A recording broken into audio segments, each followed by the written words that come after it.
अल्लाह के रसूल सल्लल्लाहु अलैहि वसल्लम ने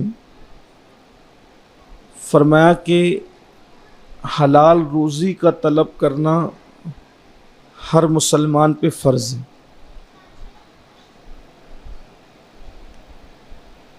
हम लोग जितनी भी इबादतें करते हैं, नमाज़ें पढ़ते हैं, रोज़े रखते हैं, ज़िक्र अस्कार करते हैं, उसका सवाब उस वक्त तक हमें नहीं मिलता जब तक हमारे पेट में हलाल रोज़ी ना हो। यानी ये बुनियाद है, ये जड़ है। अगर आप तहज्जुद भी पढ़ें, इशराक भी पढ़ें, चाश्त भी पढ़ें, हर दिन रोज़ा रखें, हर रात नमाज पढ़ें और हलाल रोज़ी पेट में नहीं, तो आपकी इबादत से आपको कोई फ़ायदा नहीं। और अगर आप सिर्फ फ़र्ज़ नमाज़ें पढ़ रहे हैं, 5 वक्त की नमाज़ें फ़र्ज़ वाजिबात सुन्नत मौक़ूदा अदा कर रहे हैं, यानी इबादत आपकी थोड़ी है, यानी आप फ़राइज़ वाजिबात और सुन्नतों पर ही इक्तिफ़ा कर रहे हैं और आपके पेट में हलाल रोज़ी है, तो वो रात भर जाग कर नफिल पढ़ने वालों से आप बेहतर हैं। आज हमारे जो बच्चे माँ बाप के गद्दार और माँ बाप के बेवफा हैं, उसमें कहीं ना कहीं हराम रोज़ी का अमल दखल है। आज हमारी जो दुआएं कबूल नहीं होती, उसमें भी कहीं ना कहीं हराम रोज़ी का अमल दखल।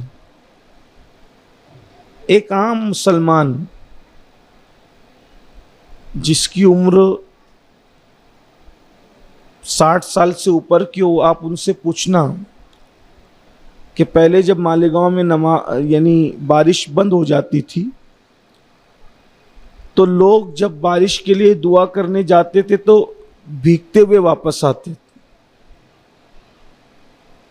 ऐसा कभी नहीं हुआ कि बारिश के लिए मांगने गए और ऐसे चले आए। क्यों? हालांकि वो लोग इतने पढ़े लिखे नहीं थे, मगर जाते थे तो भीग कर आते। वो पढ़े लिखे हो ना हो, लेकिन उनके पेट में हलाल होता। अभी जो दुआ मांगता है उसके पेट में भी इल्ला माशाल्लाह नहीं होता, और जो आमीन कहते हैं उनका भी वही है, इल्ला माशाल्लाह।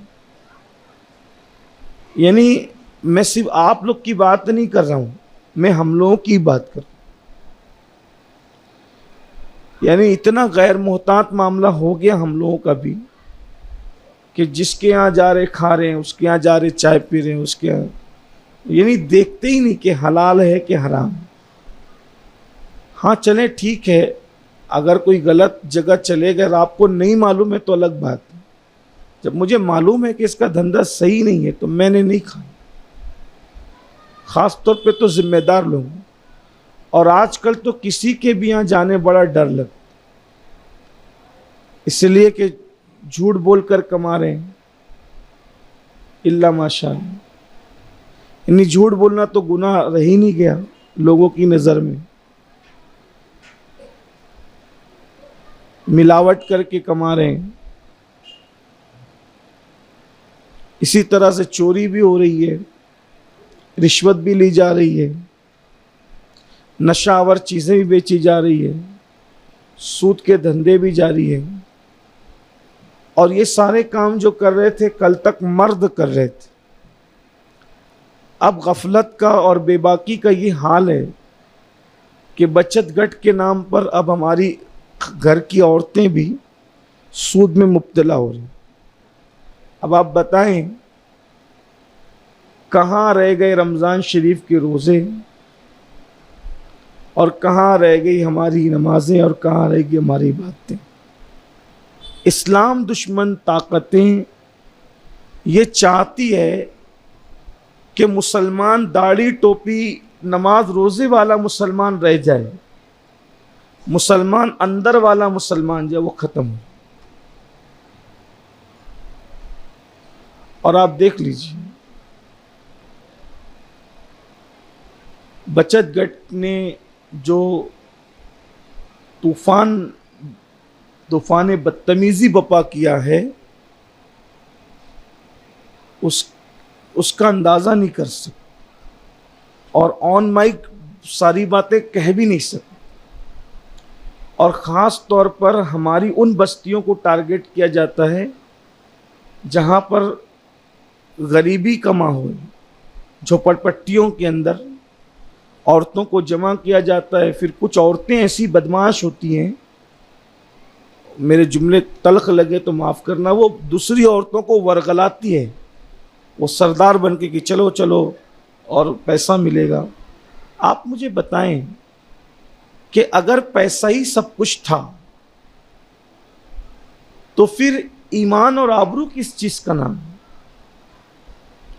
हमारे अस्लाफ ने हलाल की खातिर भूखे रहना पसंद किया कि भाई चलें पेट पे पत्थर बांध लेंगे, भूखे रहेंगे, लेकिन हराम की तरफ नहीं जाएंगे।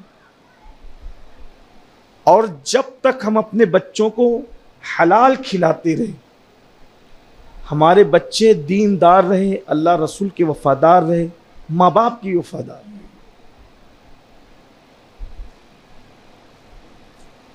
एक बात मैं आपको सुनाता हूँ, वक्त में किल्लत है, एक ही बात सुनाता हूँ, बात पूरी करता हूँ।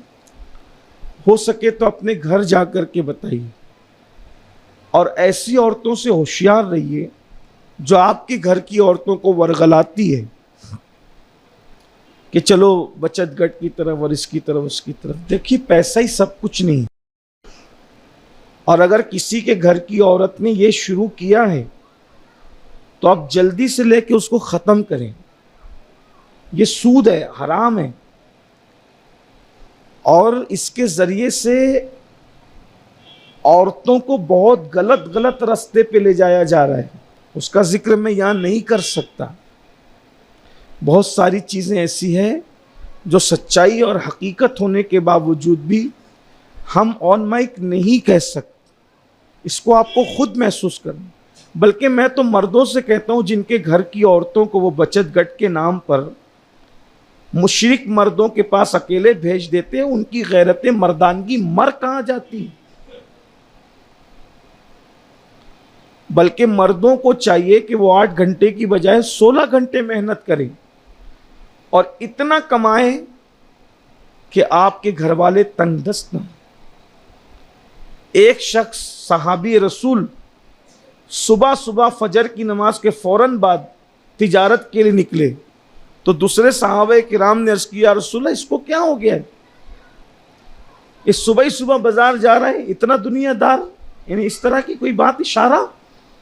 तो अल्लाह के रसूल ने फरमाया, अगर हलाल के लिए जा रहा है, अगर हलाल के लिए जा रहा है, इस नीयत से जा रहा है कि इसके घर वाले दूसरों के मोहताज ना रहे, तो इसका जाना भी इबादत है। और जो हलाल कमाने में इतनी मेहनत करता है कि पसीना उसका टपकता है, तो हर पसीना गुनाह का आखिरी गुनाह को लेकर के टपकता है। यानी हलाल कमाने वाला शाम को जब थका मांदा घर लौटता है तो इस शान से लौटता है कि उसके नामे अमाल से सारे गुनाह खत्म हो जाते। यानी मस्जिद में नफिल पढ़ने वाले को वो सवाब नहीं मिलता जो हलाल रोजी कमाने वाले को सवाब मिलता है। फ़र्ज़ नमाजें वाजिबात यानी नमाजों की पाबंदी के साथ, फ़राइज़ और वाजिबात की पाबंदी के साथ अगर कोई जो है वो हलाल रोज़ी कमाए तो अल्लाह ताला नफिल पढ़ने वालों से ज़्यादा उसको सवाब अता करे। वो जो वाक़या अर्ज़ करने चला था सुन लें। अगर औलाद वफ़ादार चाहते हो और दीनदार चाहते हो, हलाल पे मेहनत, अपने बच्चों के मुंह में हराम मत जाना।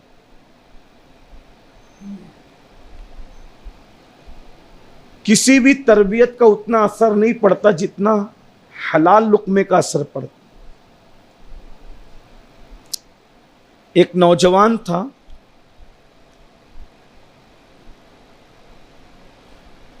वो नौजवान जो है वो जवानी में बड़ा मुत्तकी और परहेजगार हो गया था। यानी हम लोगों की तरह परहेजगार नहीं कि दिख कुछ और रहा है और हो कुछ और है। ये अपने आप को भी धोखा देना और अपनी आखिरत को बर्बाद करना। यानी सिर्फ चोला बदलने से, कपड़े चेंज करने से और होलिया बदलने से कुछ नहीं। ये बदलो अंदर का ये जो दिल है, अल्लाह इसी को देखता है। इन्नल्लाह ला यंजुरु इला सुवारिकुम व इला अम्वालिकुम वलाकिन यंजुरु इला कुलूबिकुम। अल्लाह ना तुम्हारे चेहरे देखता है ना तुम्हारे मुंह देखता है, वो तो तुम्हारा दिल देखता है। अल्लाह कपड़े देखकर सवाब नहीं देता, अल्लाह दिल देखकर सवाब देता है। बहुत सारे जुब्बे वालों को वो सवाब नहीं मिलता, कुछ जींस और टी शर्ट वालों को जो मिल जाता होगा। मैं ये नहीं कह रहा हूं कि कोई जींस और टी शर्ट पहन ले, लेकिन ये जरूर है कि हो सकता है ना कि कोई जुब्बे पहनने वाले की नीयत उतनी अच्छी ना हो जितने कोई जींस और टी शर्ट पहनने वाले की हो सकती है। इसलिए कि दिल तो फिर दिल है। किसी ने जो है वो सवाब का ठेका तो न लिया, ये तो मेरे अल्लाह पर है, अल्लाह जिसे चाहे जो अता कर दे। न किसी के अश्क पे तंज कर, न किसी के गम का मजाक उड़ा, जिसे चाहे जैसे नवाज दे। ये मिजाज है इश्क रसूल। मुसलमानों को चाहिए कि कपड़े और टोपी पे मेहनत करने की बजाय मुसलमान अपने दिल पे मेहनत, हलाल रोजी पे मेहनत करे, अपने खून पे मेहनत। बहरहाल वो सच्चा मुत्तकी बन गया था। उसकी आदत थी कि रोजाना इशराक और चाश्त पढ़ के मस्जिद से निकलता, बाजार जाता और जितने में एक रोटी खरीदी जा सकती है उतनी मजदूरी करता। एक रोटी इतनी मजदूरी कर बस। और एक रोटी इतना जब कमा लेता, वापस मस्जिद में आकर इबादत करने लगता, इसलिए कि उसको एक रोटी से ज्यादा की जरूरत थी ही नहीं। उस मस्जिद के इमाम साहब थे, बादशाह की तरफ से उनको जज मुकर्रर किया गया था। वो जज थे। वो इस्लामी जज को हम अपनी जबान में काजी शरा कहते, काजी कहते। उनकी एक बेटी थी, वो भी बड़े नेक आदमी थी, जाहिर सी बात है, इमाम थे, काजी थे। एक बेटी थी, उनका नाम था काजी नूह। नूह नाम था, काजी होने की वजह से लोग उनको काजी नूह कहते। काजी साहब की बेटी जवान हो गई थी। फिक्र थी कि मेरी बेटी को कोई अच्छा रिश्ता आ जाए। ये रिश्ते बहुत आ रहे थे काजी साहब के यहाँ, क्योंकि बादशाह के बड़े मुकर्रब थे, वो बड़ा ओहदा था उनके पास, बड़े आलिम थे। रिश्ते आ रहे थे मगर समझ में नहीं आ रहा था कुछ। उसकी वजह यह है कि हमारे यहाँ रिश्तों का मेयार कुछ और है, अल्लाह वालों के यहाँ रिश्ते का मेयार कुछ और था। हम लोग घर देखते हैं, बिरादरियाँ देखते हैं और डिग्रियाँ देखते हैं, अल्लाह वाले ये सब कुछ नहीं देखते।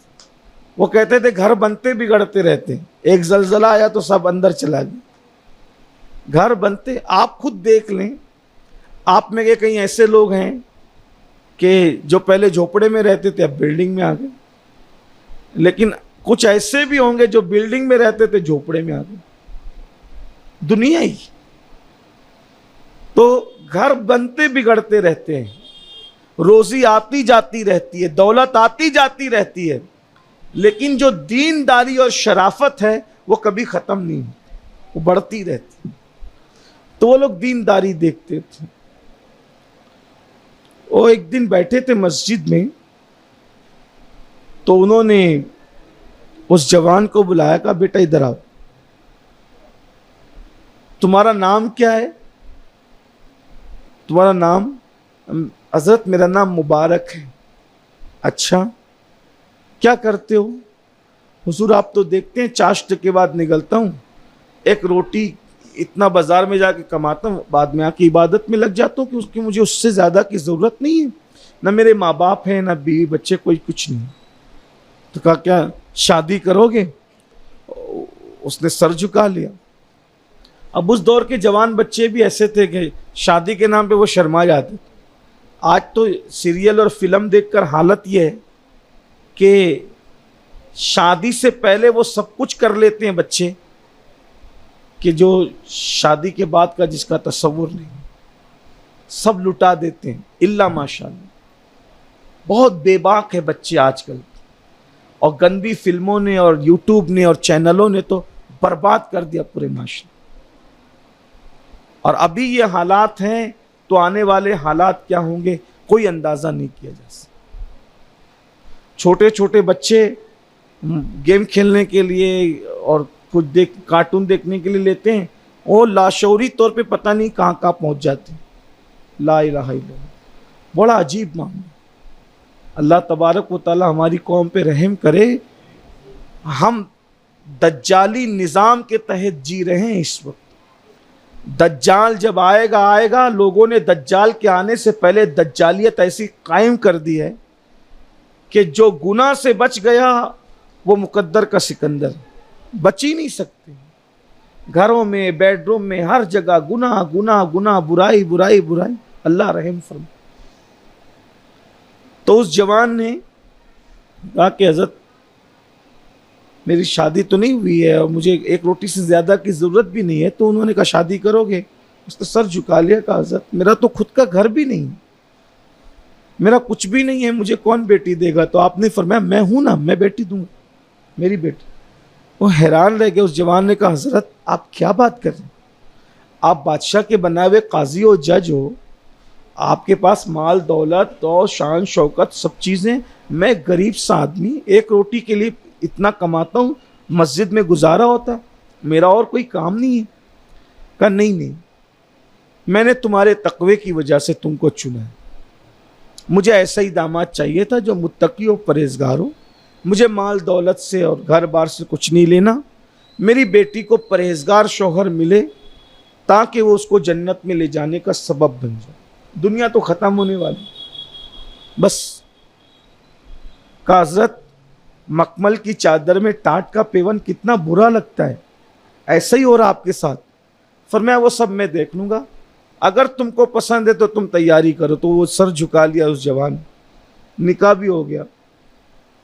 यानी ये समझ ले कि जोहर में बात हुई और असर में निकाह हो। देखिए हमारे यहाँ इस्लाम में शादियाँ कितनी आसान थी। जोहर में बात पक्की होती थी और असर में निकाह हो जाता था।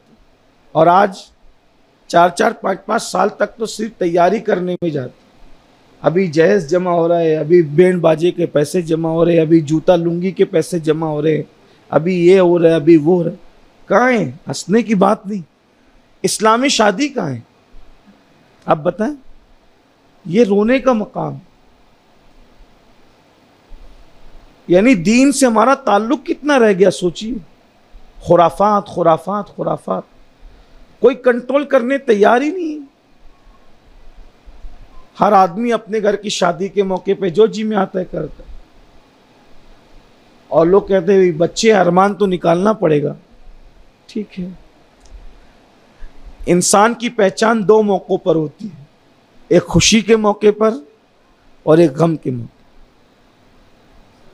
चेक करना हो किसी को, या उसके घर की खुशी में देख लो ये कैसा है, या उसके घर के गम में देख लो कैसा। और मेरे आका अलैहिस्सलाम को लोगों ने देखा बेइंतहा खुशी हुई तो भी नमाज पढ़ा, और अगर कोई सदमा पहुंचा तो भी नमाज पढ़ा। यानी खुशी में भी सर सजदे में देखा और मुश्किल में भी सर सजदे में। ये हमारे नबी की शान। और हमें भी यही पैगाम दिया, खुश हो जाओ तो भी सजदा करो, सजदे शुक्र करो, और अगर गम आ जाए, मुसीबत आ जाए तो सजदे सब्र। यानी दोनों चीज में अल्लाह ही अल्लाह है, अल्लाह का कुर्ब हासिल करो। बहरहाल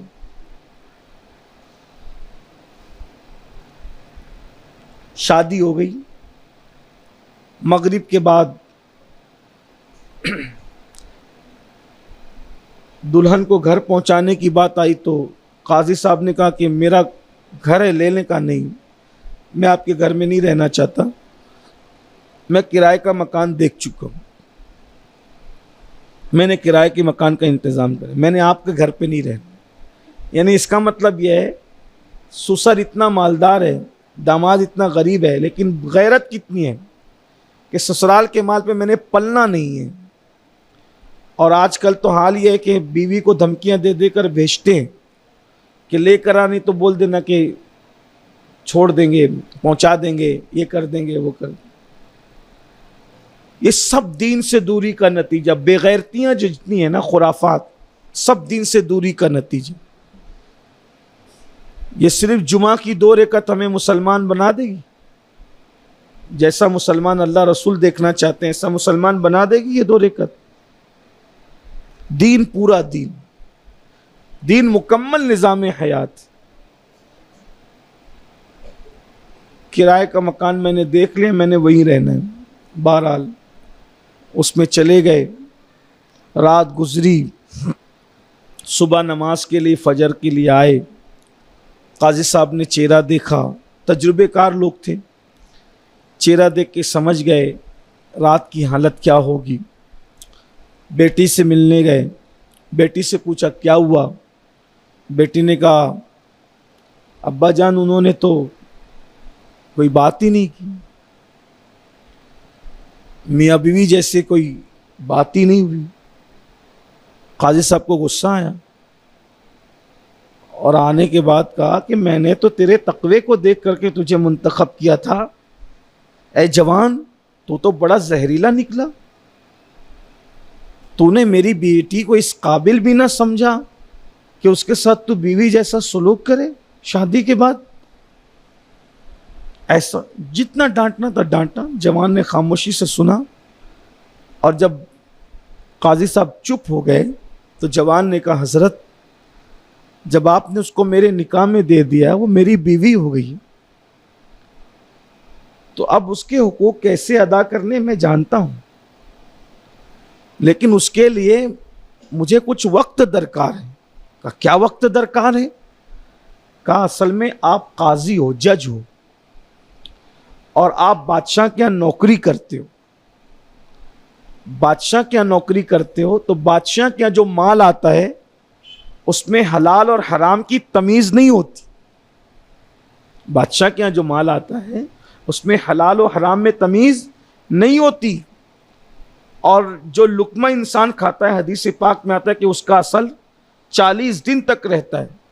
तो आपने अपनी बेटी को जो डाउटफुल लुकमा खिलाया है काजी साहब, तो उसका असर 40 दिन तक रहेगा। मैं अपनी नस्ल बर्बाद नहीं करना चाहता। आपका लुकमा हराम नहीं था, मैं हराम नहीं कह रहा हूं, लेकिन मुझे इत्मीनान नहीं है। जाहिर सी बात है जब मैं अपनी बीवी के साथ बीवी जैसा सलूक करूंगा तो उससे औलाद पैदा होगी। तो मैं अपनी औलाद को, कोई भी किसान, होशियार किसान, कांटों में बीज नहीं बोता, जंगली पौधों के दरमियान बीज नहीं बोता, बेशरम के पत्तों के दरमियान बीज नहीं बोता। किसान पहले खेत मुकम्मल साफ करता है सारी गंदगी को, जब उसको इत्मीनान होता है सफाई पे तो बीज बोता। तो उसने कहा, उस जवान ने, कि मैंने तो बीवी जैसा सलूक करना ही है, निकाह तो हुआ इसलिए, लेकिन चूंकि आपने जो खिलाया ना वो बादशाह से ले लेकर, जहां कोई एहतियात नहीं थी, तो 40 दिन तक उसका असर रहेगा। मैं अपनी मेहनत का खिला खिला कर 40 दिन तक, जब तक उसका असर खत्म ना हो जाए और मेरे लुकमे का असर ना चढ़ जाए, उस वक्त तक मैं उससे बीवी जैसा सलूक नहीं करूं, कि मुझे अपनी नस्ल बर्बाद नहीं करनी। जब मुकम्मल हलाल जो मेरी अपनी मेहनत की कमाई का है उसका रंग चढ़ेगा, तब मैं बात करूंगा। तो वो उस वक्त काजी साहब खुश हो गए, माथा चूमकर कहते हैं मैं जितना मुत्तकी समझ रहा था तो उससे बहुत मुत्तकी निकला। और फिर खुदा का करना 40 दिन गुजरे भी, और जब मुलाकात हुई तो अल्लाह की शान ये कि पहली ही रात में अल्लाह ने नवाज दिया। अल्लाह अपने बंदों को नवाजना जानता है। पहली ही रात में बच्चा माँ के पेट में, और वो जो बच्चा पैदा हुआ उस बच्चे का नाम अब्दुल्ला रखा गया, और उसी बच्चे को दुनिया ने हज़रत अब्दुल्ला इब्न मुबारक के नाम से जाना। ये इमाम आज़म के शागिर्द थे और इमाम बुखारी के उस्तादों में थे। इतने नेक मुत्तकी परहेजगार थे कि इमाम आज़म कहा करते थे कि अगर क़यामत के दिन अल्लाह मुझसे पूछेगा कि नोमान तू दुनिया से मेरे लिए क्या लाया है, तो मैं अब्दुल्ला इब्न मुबारक को पेश कर दूंगा, अल्लाह उसी के सदके मेरी मगफिरत फरमा। देखो ये हलाल की बरकत, रिस्क की हलाल की, हलाल औलाद को खिलाओगे तो उसकी अपनी बरकत।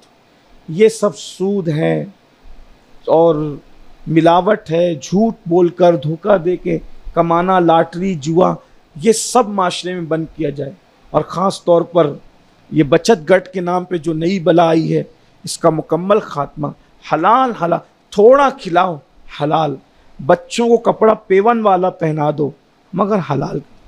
नया हराम का पहनाने से अच्छा है कि पुराना पेवन वाला हलाल से पहन। लोग इतना ही कहेंगे ना कि पेवन वाला पहने, लेकिन अल्लाह की नज़र में आपका मकाम बुलंद हो जाए। अल्लाह ताला से दुआ है, अल्लाह पाक सबसे पहले मुझे